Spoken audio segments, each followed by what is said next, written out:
Okay, let's jump in. So we are talking about an old book, actually, published. I had looked this up and then I neglected, like in the 90s, right? I think it was 1992 maybe that it came out. Huh. And so The Five Languages of Love. And the book is by, who's it by? Goodness gracious, we suck. Let's start over. Hold on. I'm gonna pull this up because I had it all up and then I was like, shit, where'd it go? Mother effer. Okay, here we go. Jeez So we are Louise. so keeping this part because I'm No, we're loving it. not. Really? Okay, we can. All right, here we go. Come on. Okay, To hear guys, here somebody we go. else say mother effer, I would pay for that personally, but that's just me. Okay, Uh, here we go. What does Wikipedia say about the five languages of love? Okay, now this is Copilot answer. Dude, come on. Come on, how about this? Can bring we me the, stop? Can we stop for a moment? yeah. Okay. For everybody listening, if you're interested in the five love languages, you can look it up, but it's a book that's very well known. It's been around for a long time. And that was the basis of what we wanted to talk about today. Maybe everybody's got access to Google, so they can Google it, but let's just dive into the part. Is that I okay? know, but it makes us sound so much smarter All if we right. have. Jen needs the clarity of this. So you go ahead. Okay, author Gary Chapman. Thank you, God. Okay, the five languages of love, or the five love languages. What is it actually called? Love it. I had all sorts of great information a couple of days ago. So Gary Great. Chapman wrote the book. I think it was in the early 90s. Goodness gracious. I'm going to say publication date. Published date. There we go. Boom shakalaka. Okay. We're being very particular about Here we go. this. Yes. 1992. I was right. Yes. Wow. I'm impressed. I had The no idea. five love languages, how to express heartfelt commitment to your mate, is a 1992 nonfiction book by Baptist pastor Gary Chapman. Hmm. It outlines five general ways that romantic partners express and experience love, which Chapman calls love languages. Thank you, en.wikipedia.org. See, Good well, job, now we're Jen. official. Good job. Thanks. Okay. I feel smart. I Yeah. could have just, I said 1992. All right. You did. You were there. Yeah. I was spot on. Gary Chapman, Baptist minister. Okay. Here we go. I'm just going to read them. So the five love languages: one, words of affirmation; two, acts of service. This is nothing new, by the way. We think it's Yeah. fascinating. Three, receiving gifts; quality time; and physical touch. You think that encompasses all of them? We should go into each of those details first, and then we'll talk about, does that actually encompass all of the love languages? No, not at all. And one of the people I follow on Instagram is one of our future guests, Hmm. BDE.moves, Whitney. Mhm. She just as we talked about this, hey, we should do an episode on that.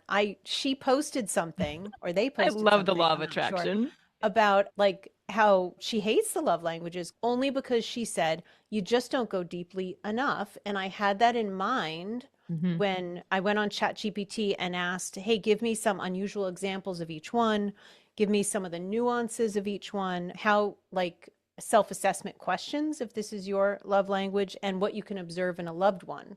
Hmm. And then we got all kinds of extra questions at the end. It's a really broad subject, but it was, I think that we could lump a lot of things into these categories. And I'm a lover of categories sometimes because it's nice to have like clarity about something. If you can name Hmm. it, you can feel like it's a little bit more like tangible in a way.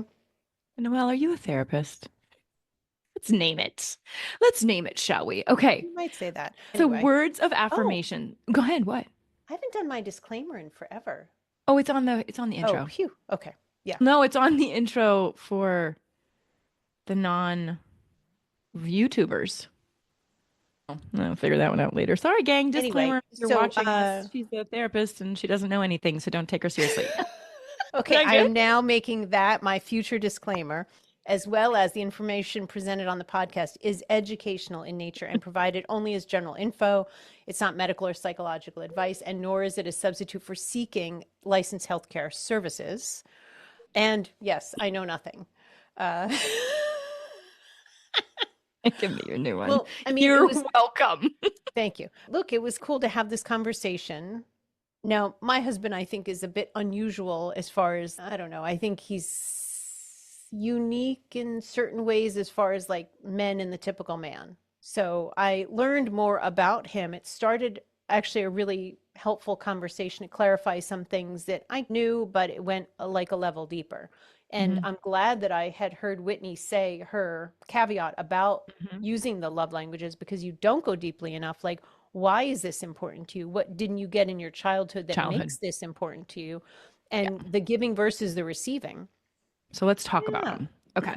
So the words of affirmation. This is expressing love through verbal appreciation and positive words. That makes sense, right? Mm.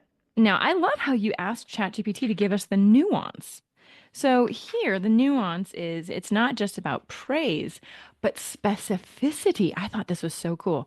Generic compliments might fall flat, but words tailored to their values, insecurities, or accomplishments feel deeply personal. And then it actually gives you examples. Don't just say you're smart, but say the way you connected those ideas in your presentation today was brilliant. It felt effortless. Now, I would have to really dig deep to come up with that, but that's a Me great too. one, though. Yeah.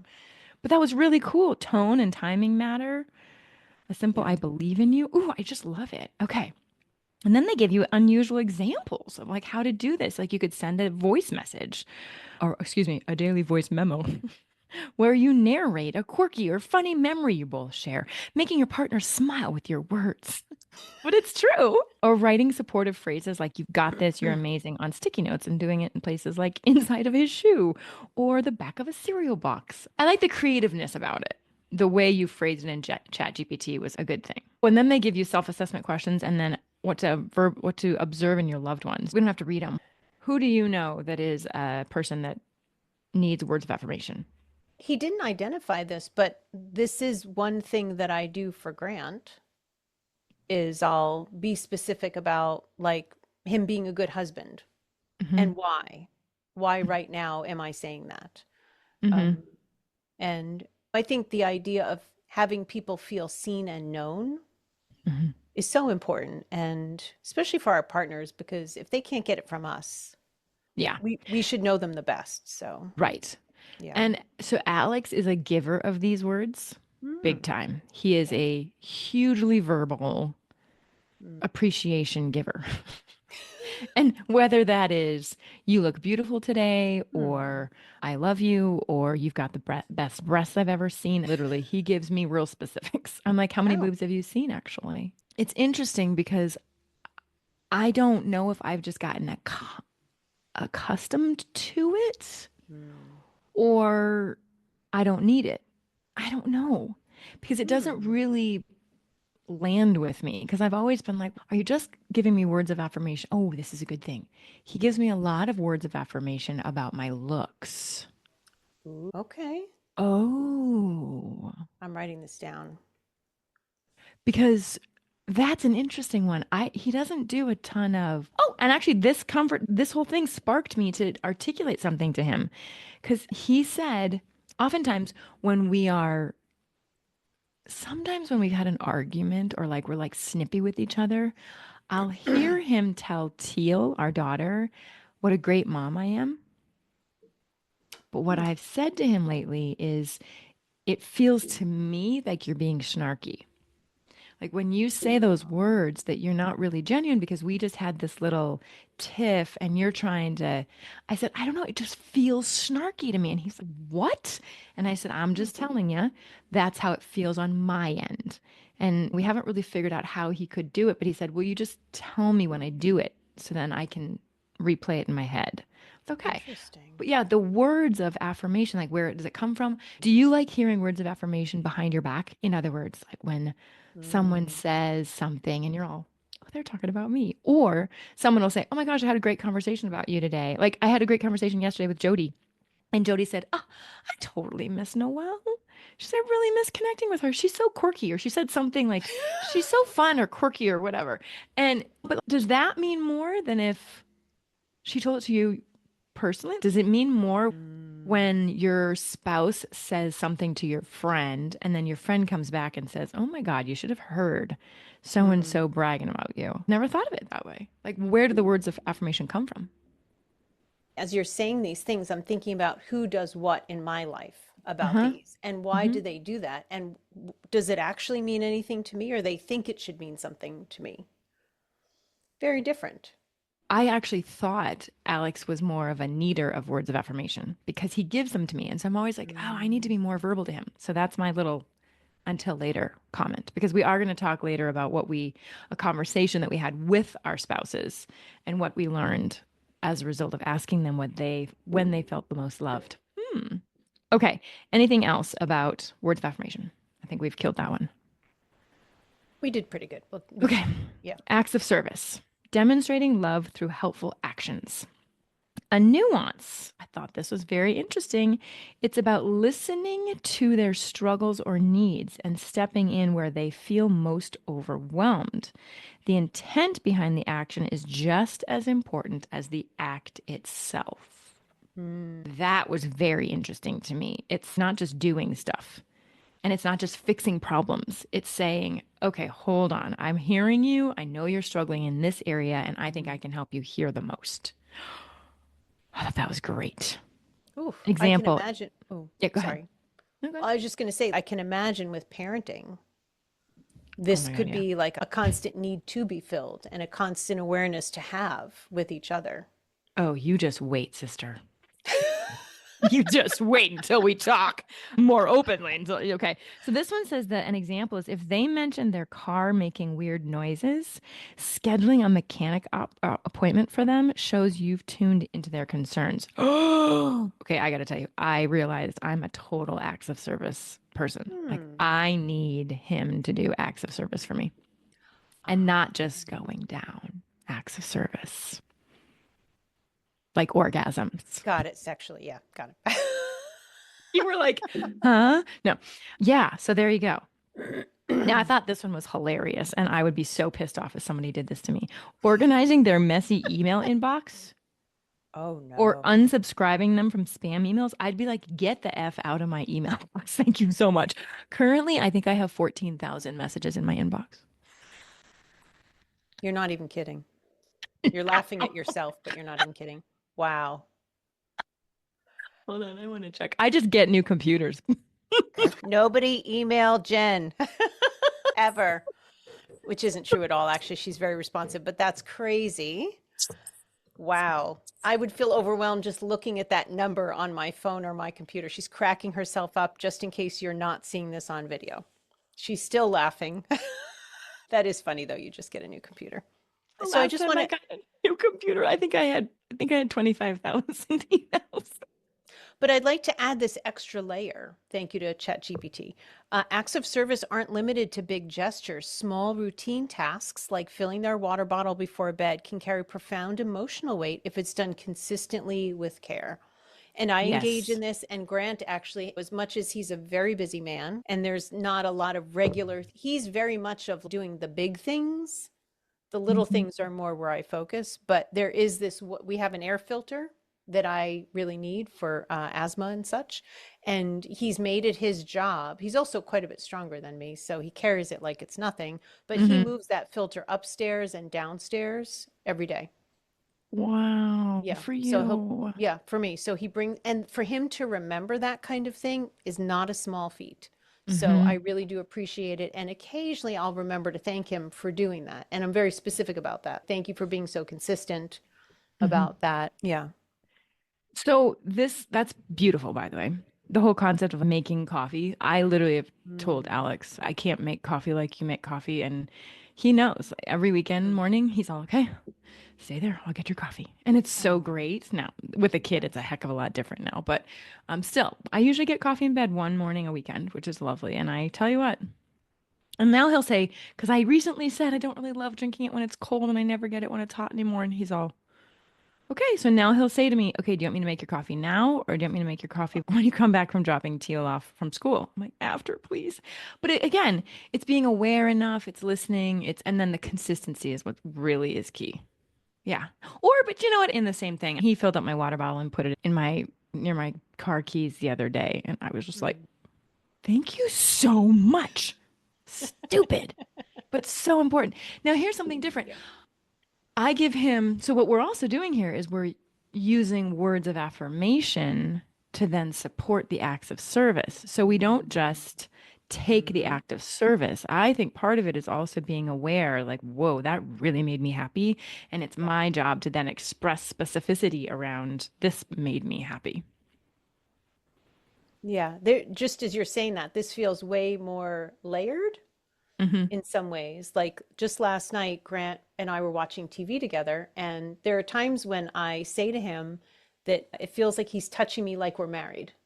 Like he's touching me in a way of not like in an unevolved way, but like the way only the love of your life should, in my world, the way I would want that person to touch me.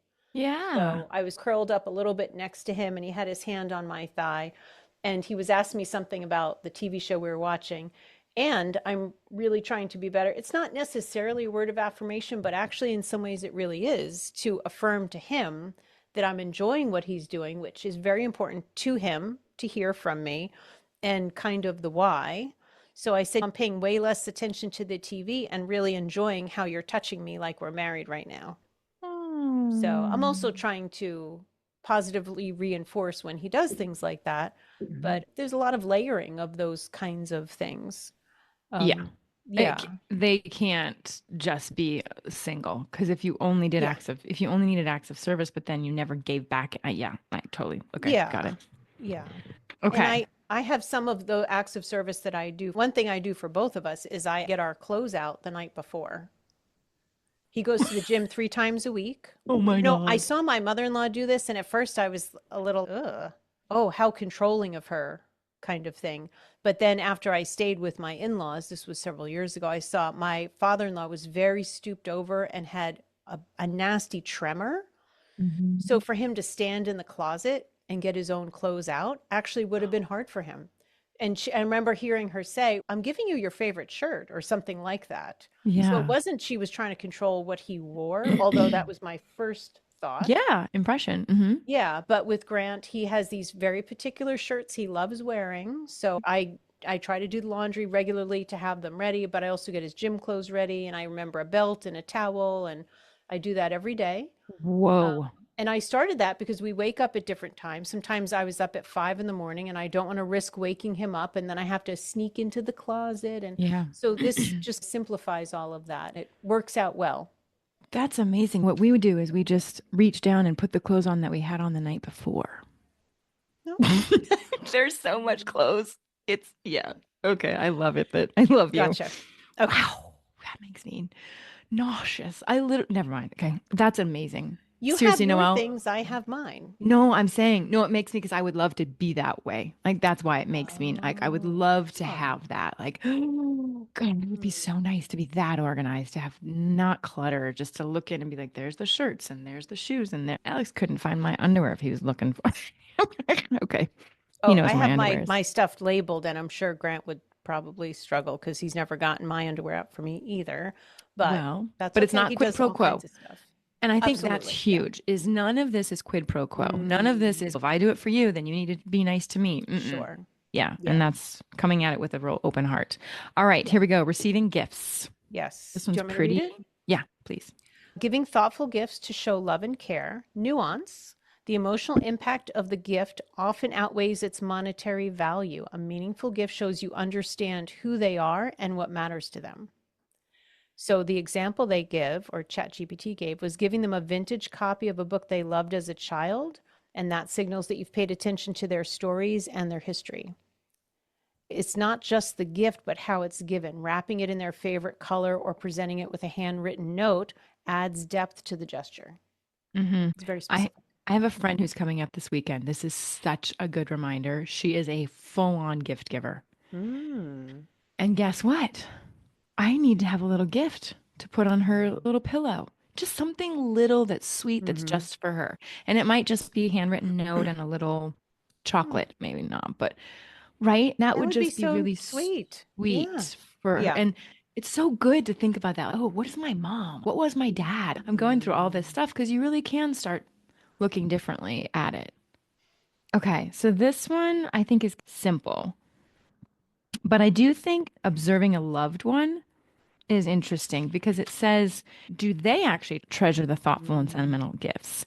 regardless of money? Do they seem to be do they seem to put time and effort into choosing meaningful gifts for others? So this is where I think it's interesting. I always thought that what you gave out to others was what you needed, and that's not the case. Mm. So that question, I was like, that's not 100% spot on. Alex is an amazing gift giver. He could care less. I don't know. Maybe it's not true. I need to ask him a little bit more. But he doesn't really care about getting gifts. Mhm. He just really loves giving them. I thought this one was interesting. Do they associate holidays, birthdays, or anniversaries with exchange of meaningful presents? Hmm. And then there's another step of this, because I think some people want to receive items as gifts, and Okay. then others want to receive experiences as gifts. And that goes into Yeah. the Mm-hmm. quality time, which is the next one on the list. Mm-hmm. So again, they're intertwined, because I would love to get a gift, but I want it to be an experience. I don't really Mm. need a lot of stuff. Yeah. I would love a massage. I would love a holiday with my husband. I would Mm-hmm. love a break. I would with Yeah. him, not A necessarily nap. just by Yeah. myself. I do like getting gifts, but I don't necessarily like getting tangible gifts. Totally get that. Mm, Yeah, I have mixed feelings about it. There are times when I'm not really interested. Sometimes people do it for the sake of doing it. yeah. And thanks, I'm thinking of a gift my mother gave me for my 50th birthday, and it was a piece of jewelry, and she loves jewelry. And not that Hmm. I don't love jewelry. The thought was there, but she also knew it wasn't my taste. Is that something she would have worn? She's given me many pieces of jewelry and other things. Like I remember a Swatch watch when I was a teenager, and I was like, it was like this big black man's watch Yeah. that she would have loved, Uh-huh. that I grew to appreciate later because I didn't have a watch. But it was, so I think sometimes what you're saying about giving somebody what I would value seems valuable, but it can also have the person maybe feel a little not known. And I just think I carried that feeling around with me a lot. Grant's Hmm. given me a few really expensive gifts, things that, when I say expensive, money I wouldn't have spent on something for myself. Yes. And to me, that was the gift too, is like the permission to, like, I was really into ukulele playing a couple of years back. I don't think I've shared about that with you. We went to a ukulele shop and he's, don't look at the prices, just try them. And I Oh. found one. And when I strummed it, I could feel it like reverberating in my chest. And I freaking loved that. And then I Hmm. saw the price tag after and I was horrified, but he bought it for me. Hmm. And when I play, I love playing that one for that particular reason. There was just a lot of generosity behind that. That's a really sweet story, and it's true. When someone says carte blanche, I don't care. I just want you to feel special. Don't look Yeah. at the price. That is really sweet. And have you Yeah. ever played him a song? You should play him a song. You should bring that I back have out and be like, before. hey, Yeah. I There, was there were, thinking about how much I yeah. love this ukulele and this Oh, present that you that's gave true. me, and I just want to play you a song. Here. There was a time when when he would pull up in front of the house and maybe he was stressed about work or something. So I wanted to do something to lift his mood. So I would meet him outside. And I did that at times when his child was here too. And we'd go out and sing something to him and I would play the ukulele and like, Daddy's home. And I had some little song that I made up and it was silly, You but it was should cute. do it again. Yeah. And then this time He be would get a kick. naked. Yeah. Oh, no. Not to stand outside, although I could do it in my bathrobe and be naked underneath. But Yeah. No, that would yes. be sweet though. That would be just like some of those things are just fun to just Yeah. bring up, Yeah. whatever. Revisit Revisit. the Thank idea you. I was of, like, what is the right? yeah, because Yeah. there was an innocence to it. Okay. Yeah. Quality So time. quality time. Spending focused, meaningful time together. These are not really challenging. You can probably figure out what quality time means. Quality time isn't just about being in the same room. That's just so true. It's about engaged attention. Scrolling your phone while sitting together doesn't count. Completely agree. Oh, I thought this was great. Asking thoughtful questions during a conversation. What's something you've been excited to try lately? Mm. That's such an easy one. Or even the question about what's your favorite childhood story? And then, Mm. hey, maybe you can find a vintage copy for him later. Or I don't know, scheduling a monthly tech break. And I love this, bringing out the Lego set, solving puzzles or creating art. Alex and I play cribbage every now and then. We'll just turn off the TV and just Hmm. let's just play a game of cribbage. It's such a nice way to reconnect without being distracted. What do you think about this one? Grant and I had probably an hour and a half of conversation while we were talking about all this stuff for me to learn from him. One of the things was about watching TV together. I'm on my phone almost the whole time. I look at it like I'm exercising my brain. I'm not texting other people or scrolling. Mhm. I'm doing like word puzzles and Sudoku and other Yeah. things that support my brain. It was like, yeah, it doesn't feel like you're there with me. I was Mhm. saying, look, I can't just sit there and watch TV. That's really boring for me. Mhm. And he was saying, I don't want you to do something you don't want to do in a way you don't want to do it. So he like makes an exception, but it doesn't feel like we're there together. And there's a loneliness to that. Mhm. Oftentimes when I sit watching, Seal's been sick this week, so we've been in Mm. front of the TV quite a bit, and I don't like just watching Moana on speed dial. It's literally, I think I've seen Moana, no joke, 100 times. I think I've seen Frozen just in her 8 years of living. I'm not Sure. saying in the, but it's maybe not 100, but a lot. And I'm always on my phone while she is watching. Mhm. But she wants to share in the moment of watching the movie with me. So it's a good reminder that it's not just our adult friends that need us to be that way. Yeah. So it's a good reminder. Yeah. Uninterrupted, focused time together. And actually, I want to bring this up because it also ties in with the next one. Mm. Part of quality time can also be like bringing your presence and awareness, right? Like if we're watching TV together, but I'm on my phone, that's really what I'm paying attention to, if I'm being honest about it. But there are times when I'll be touching Grant, like giving him a back massage or rubbing his feet. And he, super sensitive, empathic, intuitive person, feels when I'm distracted. Now, I don't know. Yeah. See, I don't think he's That's common. amazing. Yeah. Which is fine, except that it's not as meaningful when I am somewhere else and I'm checked out. There's that layering.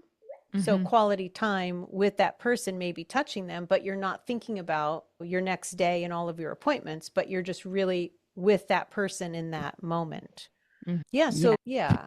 So Alex is not aware of that in that same kind of way because your eyes got pretty big in that moment. What? Oh, I was just like, wow, that's incredible. He's very sensitive and Hmm. intuitive as well.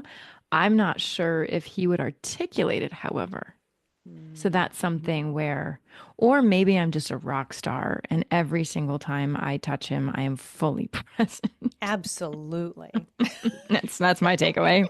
Mm. Hey, he may not feel, the thing is, Alex may not feel the difference, which would be great. So when I do intentional healing touch on him, like Mm. when I intentionally put my hands on to give him energy in a way to heal him, he like goes crazy. His whole body feels it and da da da da Wow. and vibrates. So I guess that would be the equivalent of me not being present any other time.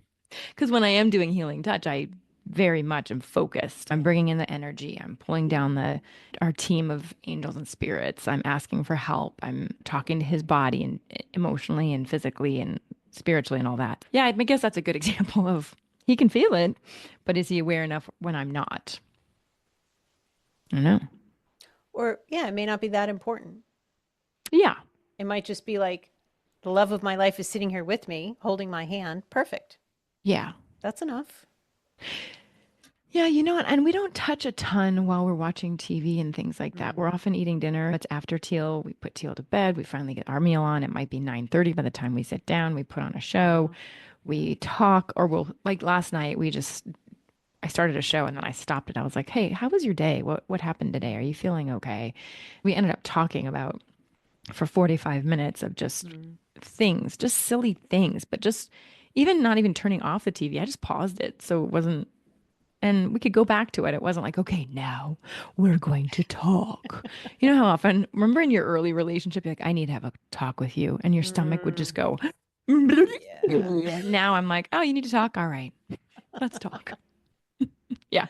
Yeah. Needs to Okay. be secure in a secure relationship.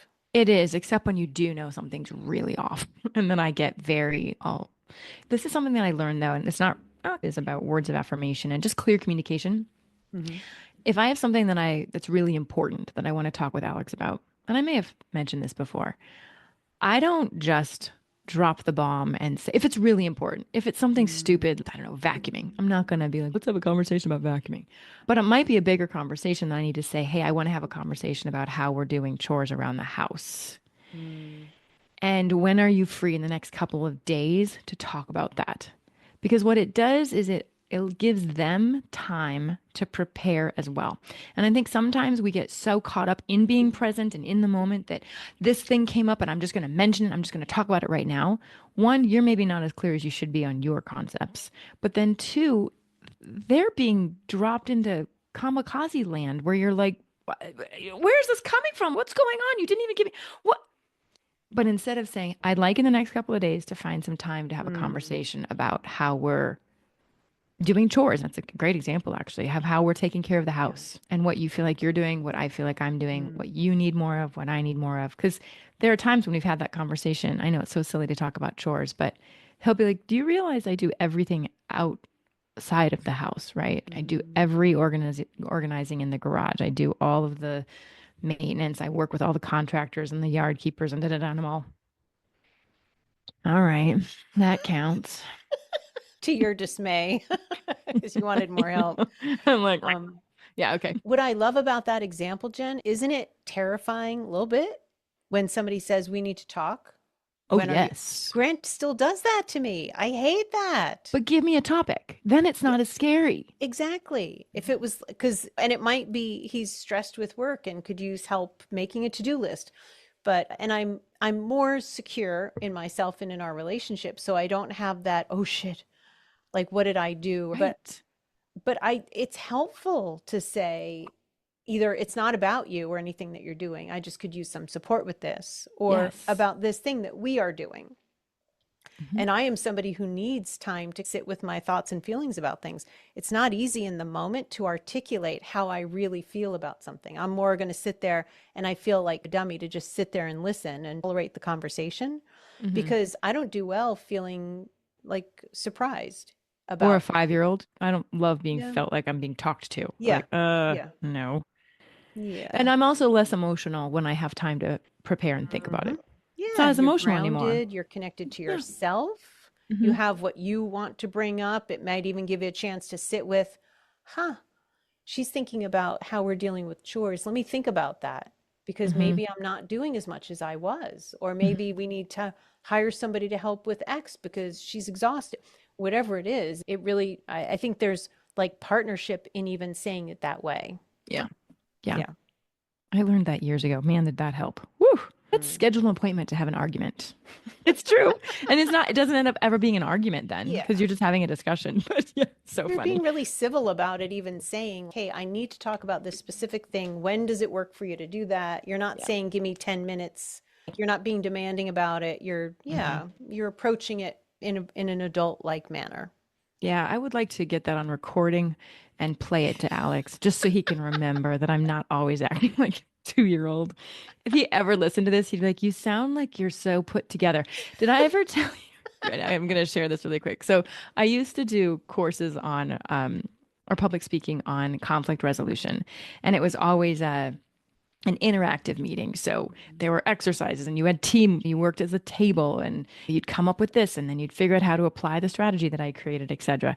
So I told Alex one day, I said, okay, I'm going to conflict resolution session in San Diego, da, da, da. And he says, oh, cool. I hope you learned something.